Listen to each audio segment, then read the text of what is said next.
வணக்கம்.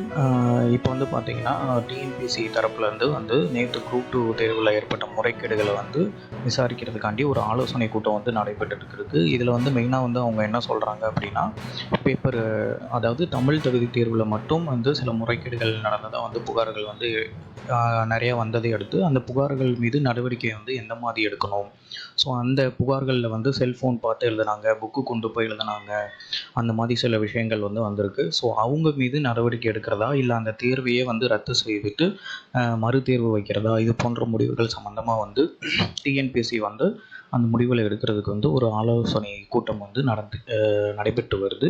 ஸோ அந்த கூட்டம் முடிஞ்சதுக்கப்புறம் பார்த்திங்கன்னா, டிஎன்பிஎஸ்சி தரப்புலேருந்து அஃபிஷியலாக வந்து என்ன பண்ண போகிறாங்க அப்படின்ற விஷயம் வந்து நம்மளுக்கு வந்து வெளியே வந்து நியூஸஸாவோ இல்லை ஜியோவாவோ வந்து டிஎன்பிஎஸ்சி தரப்புலேருந்து அதிகாரப்பூர்வ தகவல் வந்து வெளியிட போகிறாங்க.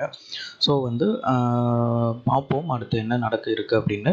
இதில் வந்து ஷுவராக ஒரு விஷயம் சொல்லிட்டாங்க, பேப்பர் 2ல் வந்து எந்த ஒரு இதுவும் நடக்கலை. அந்த தமிழ் எலிஜிபிலிட்டி பேப்பரில் மட்டும்தான், காலையில் நடந்த தேர்வில் மட்டும்தான் முறைகேடுகள் வந்து அதிகமாக நடந்த மாதிரி புகார்கள் வந்து வந்திருக்கு அப்படின்ற மாதிரி சொல்லியிருக்கிறாங்க. ஸோ இதை பற்றின அப்டேட் என்ன வருது அப்படின்றத நம்ம பொறுத்திருந்து பார்ப்போம். அடுத்து டிஎன்பிஎஸ்சி என்ன முடிவு எடுத்தாலும் அது உடனே வந்து நம்ம சேனலில் வந்து பப்ளிஷ் பண்ணுறோம்.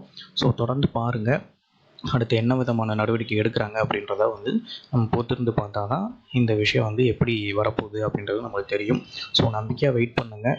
இதில் வந்து அவங்க நடவடிக்கை எடுக்கிறாங்களா இல்லை தேர்வை ரத்து செய்கிறாங்களா அப்படின்றத பொறுத்திருந்து பார்த்தா தான் தெரியும்.